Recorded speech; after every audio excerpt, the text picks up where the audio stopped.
বড় মার নতুন বস্ত্র ও শীত বস্ত্র পরানো হলো। গত 14ই কার্তিক শ্রী শ্রী বড় মার কালী পুজো হয় এবং 15ই কার্তিক মায়ের নিরঞ্জন হয়।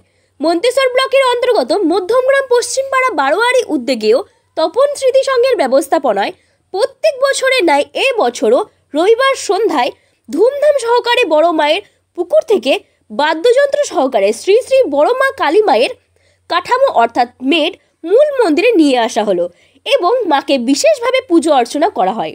এই মন্দির প্রাঙ্গণে উপস্থিত ছিলেন পুরোহিত মধুসূদন চট্টোপাধ্যায়, রবীন্দ্রনাথ মহন্ত, দিব্যকান্তি পাল সহ বহু ভক্তবৃন্দ। বড় মায়ের পুরোহিত ও ভক্তরা কি বললেন তা আমরা শুনব। প্রতিনিধি মৃত্যুঞ্জয় জস, MBS নিউজ।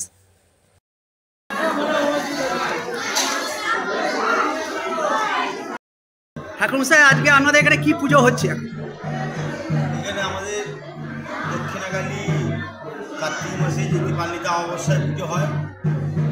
এবছরে 14 কার্তিক অমাবস্যা ছিল, সেই সময় মা পূজিত হন।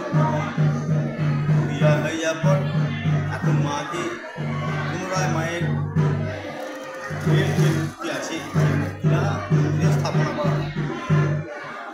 আজকে কি মূল মন্দিরে নিয়ে আসা হচ্ছে? আজকে মূল মন্দিরে নিয়ে এসে মায়ের বিশেষ পুজো হয়। এই রাত্রিতে পুজো হয় প্রত্যেক বছরই? প্রত্যেক বছরই রাত্রি পুজো হয়। আপনার নাম এবং পরিচয়? আমার নাম মধুসূদন চট্টোপাধ্যায়, বাড়ি।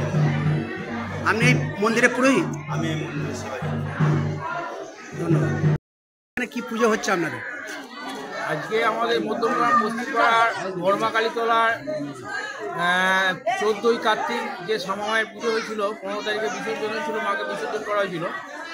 আজকে সেই মাকে পুকুর ঘাট থেকে ধুমধামের সঙ্গে বাজনা সহকারে এনে আটকে তুলে দেওয়া হলো এবং পুজো করে প্রতিষ্ঠিত করা হলো। আপনার নাম? আমার নাম তোতন পাল।